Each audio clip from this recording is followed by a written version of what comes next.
အရင်ဘွားတော့အသက်မရှိခဲ့ဘူးအသက်20ကျော်မှာပဲဆုံးသွားတာပေါ့နော်နောက်ဘွားကျရင်တော့ကိုကဘာဖြစ်မယ်မှန်းကြိုမသိဘူးမဲ့အရင်ဘွားတော့မရှိရတော့လူပဲပေါ့နော်ဒီဘွားလည်းလူပေါ့လူနှစ်ဘွား သိပြီးပြီလား channel မှာကြိုဆိုပါရရှင်ဒီဗီဒီယိုလေးကတော့လက်တလောနာမည်ကြီးနေတဲ့အကြောင်းအရာလေးကိုပြသပေးသွားမှာပဲဖြစ်ပါတယ်ရှင်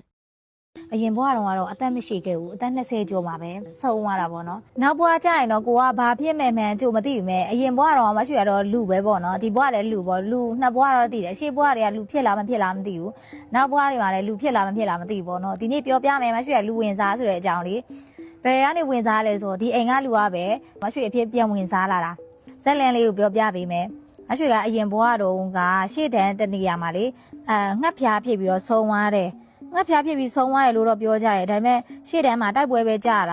တေချာမသိဘူးဒါပေမဲ့ငှက်ဖျားဖြစ်ပြီးဆုံးတယ်လို့ပဲအိမ်ကိုသတင်းရောက်တယ်ပေါ့နော်အဲ့ဒါနဲ့ဆုံးသွားတာဘယ်လိုဖြစ်လို့ပြန်ဝင်စားတာသိလဲဆိုတော့လေ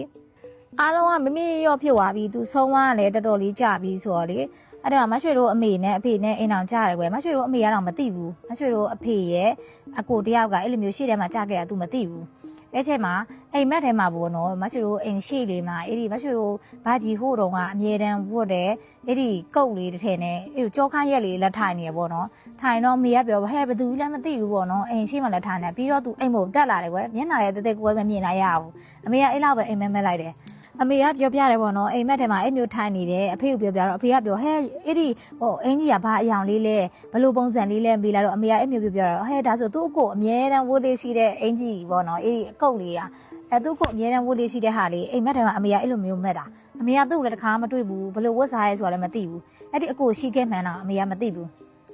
အဲ့ဒါနဲ့အိမ်မက်မက်တာ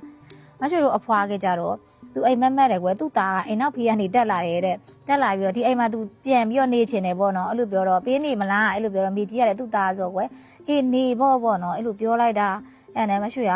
မကြောက်မရှိကိုဝင်ရပြီးတော့မွေးလာတာပေါ့နော်မိကြီးကလည်းအဲ့လိုမျိုးအိမ်မှာလက်တောင်းနေဆိုအိမ်မက်မက်တာမရှိရမွေးလာတယ်အဲ့ဒီဘက်ကြီးကအရင်ဘွားတော်ကလေမျက်နှာအမှတ်အကြီးကြီးဟောလို့အမဲတူးနေရောပေါ့နော်ငငယ်ကဓာတ်ပုံလေးအခုရှိရမရှိပါအေးအမှတ်အမဲကြီးပါတယ်မရှိမွေးလာတော့လေဒီနာမှာပေါ့နော်အရိတ်လေးပေါ့နော်အဲ့လိုညွန့်ညို့လေးပါလာတယ်ဒါပေမဲ့ကြီးလာတော့ပျောက်သွားတယ်ဟောတော်သေးပေါ့အမဲပြားကြီးတစ်ပြားမပါလာသူ့တော်ကအပြားကြီးအဲ့လိုမျိုးမှတ်ကြီးပါတာပေါ့နော်ကိုလက်ကြတော့အဲ့လိုညွန့်ညို့လေးပါလာပြီးပျောက်သွားတာမရှိရလူဝင်စားပေါ့နော်စကားပြောတက်ပြန်တော့လေမရှိတို့အဖိုးကိုမရှိရပိုခင်းနေသူကလည်းအဲ့လိုပဲသူ့အမေထဲသူ့အဖေကိုပိုချစ်တယ်ပေါ့နော်သူကလည်းသူ့အမေနဲ့မတည့်ဘူးပေါ့နော်သူ့အမေဆိုမရှိတို့အဖွာမရှိရလေမရှိတို့အဖွာကိုတိတ်ပြီးမတည့်ဘူးဝဲအေးမရှိတို့အဖိုးပဲတအားကတ်တာအဲ့လိုမျိုးပြီးတော့ဟိုစကားပြောလို့ရှိရင်လည်းကိုယောက်ျားလေးလိုပဲပြောတယ်အဖိုးနားမယ်တစ်ချိန်လုံးနေတယ်ဒါပေမဲ့အရင်ဘွားအကြောင်းတွေတော့မရှိမသိဘူးနော်အဲ့လိုမျိုးဝင်စားတာတော့သိကြတယ်ပေါ့ပြီးရင်လေအိမ်နောက်ဖေးချက်နေပါလေသူကမရှိပြောတာငငယ်လေးရှိတယ်အမွေကိစ္စကြီးပါနားလေတာမဟုတ်ဘူးနော်ဒီချန်သားချန်လို့ပြောတာအဲ့ဒါမရှိလို့အဖိုးကအိမ်နောက်ဖေးချန်ကိုလေရောင်းမယ်လို့တော့မှမရှိရအဲ့လိုမျိုးပြောလို့ဆိုပြီးတော့သူဆုံးတဲ့ဒီဘတော့မရောင်းမနဲ့ထားလိုက်တာဒီချန်ကအခု4ချန်ဆက်ပေါ့မရှိလို့အခုနေတဲ့ဟာလေးကောင်းရင်တစ်ချန်အချင်းတစ်ချန်အဲ့လိုမျိုးအနောက်တစ်ချန်မရှိရလုံးဝအယောင်မခံလို့ပေါ့နော်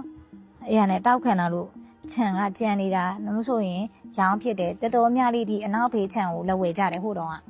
့မရှိရင်ကန့်ကွက်လို့လေမရောင်းဖြစ်လို့တော့စိတ်ဆိုးကြတယ်ဒီလန်သားတို့တွေလေပတ်စံဈေးလဲဆိုင်နာပြီးလောက်ဝယ်မယ်လဲပြောထားပြီးသူတို့စာချုပ်နဲ့လာတဲ့အချိန်မှာကိုကတောင်းကြတာငငယ်လေးရှိတယ်ဒီချန်ကမရောင်းဖြစ်ပဲနဲ့အခုထိကြံနေတာနောက်မဆိုရင်အဖိုးဖွားကြီးလက်ထက်မှာတည်းရောင်းဖြစ်တာကိုကဘာရဲသိတာမဟုတ်ဒီချန်ကိုလုံးဝရောင်းမခံတာအေးအနောက်ဖေးချန်ကိုလေအရန်ကြိုက်တယ်ငငယ်ရဆိုရင်မရှိဘူးဟိုအိမ်နောက်ဖေးဆိုလေ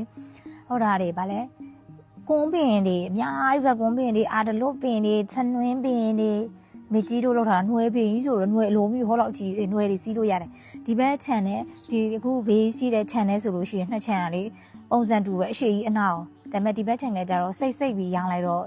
အိမ်ခြံပဲနှစ်ခုတောင်ထွက်သွားတယ်1 2 3 4ခြံလားမသိအခုထွက်သွားတယ်ဒီဘက်ပြီးမရွှေတို့ကတော့တစ်ခြံလေးပဲဖြစ်နေတာပေါ့နော်မရဘူးလို့ဒီခြံလေးကိုကိုယ်စိတ်တယ်မှလေမြက်နုလေးဖြစ်နေ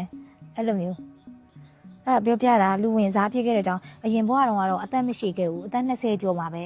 တိုက်ပွဲမှာဆုံးသွားတာပေါ့နော်ဒီဘွားတော့ဘယ်လောက်ထိနေရမှန်းတော့မသိဘူးကွယ်ကံပဲပေါ့နော်အဲ့တော့ကြောက်လေအရင်ဘွားယောက်ျားလေးဆိုအခုလည်းယောက်ျားဆန်နေတာလူကြီးမင်းတို့ရောဘလို့ထင်ပါသလဲလူကြီးမင်းတို့အမြင်နဲ့ခန်းစားချက်လေးတွေကိုကွန်မန့်မှာရေးခဲ့ပေးကြပါအောင်ရှင်ကျမတို့တင်သမျှမလွတ်တမ်းကြည့်ရအောင် subscribe မလုပ်ရသေးရင် subscribe လုပ်ပေးခဲ့ကြပါဦးရှင်